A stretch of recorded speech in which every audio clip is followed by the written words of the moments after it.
আপনাদের ন্যায্য অধিকারটা কি? ন্যায্য অধিকার কি আমাদের? আপনারা কি কি কি দাবি নিয়ে এখানে দাঁড়াইছেন? আমাদের দাবি হলো, সেটা আমি বলতে পারি না, দুঃখিত ভাই।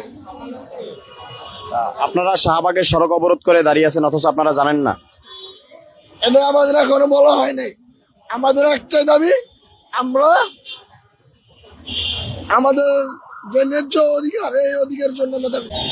আমরা কেন শাহবাগের বলেছিলেন, আপনি তো বলেছেন শাহবাগের মোড় কেন আমরা ঘিরে করে, আমরা কেন উদ্ধার করে আসি, কেন আমরা এসব করতেছি? আমাদের নিশ্চয় অধিকার আমরা চাই, এবং আমি নিজে আহত হয়েছি এবং আমার বোন শহীদ হয়েছে।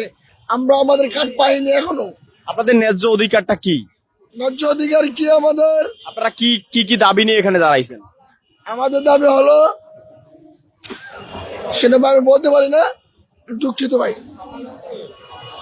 আপনারা শাহবাগের সড়ক অবরোধ করে দাঁড়িয়ে আছেন অথচ আপনারা জানেন না? এটা আমাদের এখনো বলা হয় নাই। আমাদের একটাই দাবি, আমরা আমাদের যে ন্যায্য অধিকার, এই অধিকারের জন্য আমরা দাবি। সেই অধিকারটা কি? সেই অধিকারটা আমি এখন বলতে পারবো না ভাই, আমি সরি ভাই, আমার খেয়াল নাই, আমি বলতে পারবো না ভাই।